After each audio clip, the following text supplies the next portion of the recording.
Welcome to Wow, I Never Knew That, the show that answers life's little questions and is filled with fascinating facts. Have you ever noticed those colored spinning poles outside the barbershop? In the Middle Ages, the barber was the only person in town that possessed delicate, sharp instruments, critical for a close trim. Those sharp instruments also came in handy for other reasons. They performed bloodlettings, amputations, even some tooth extractions.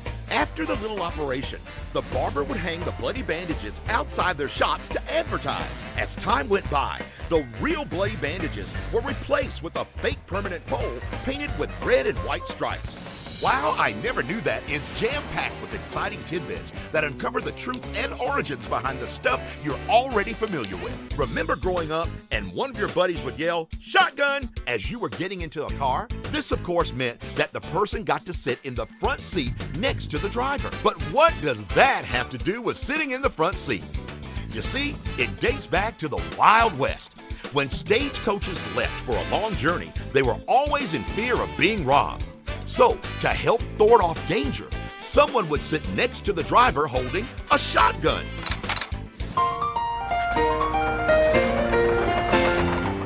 From Coca-Cola to Haagen-Dazs to Etch-a-Sketch and Frisbee, you'll learn the astonishing little-known history behind these products plus a whole lot more. As a kid, on a hot summer's day, nothing cools you down like a fruity frozen popsicle. In 1905, a young 11-year-old boy named Frank Epperson left some soda, water, and a stirring stick on his porch overnight. When he awoke, he was surprised to see that the unusually low temperatures had frozen his mixture like an ice cube. He thought his new creation was pretty cool and named it after himself, the Epsicle.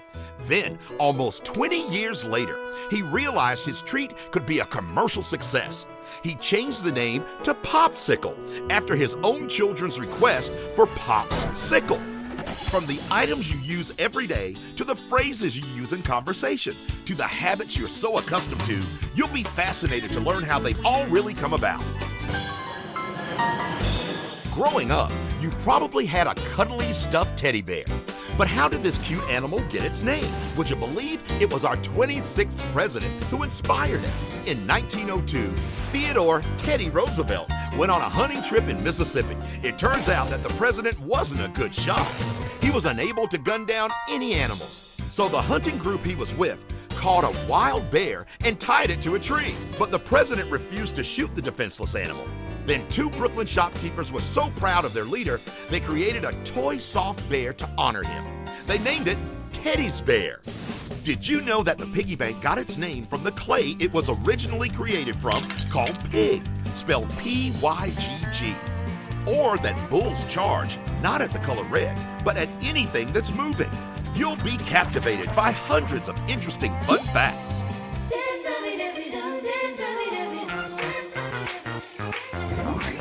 When you eat something spicy, it's the chemicals in those foods that cause the burn. These chemicals, usually capsicum, are usually oil soluble, not water soluble. So drinking water only spreads these oils even more. Drinking milk will cool your tongue.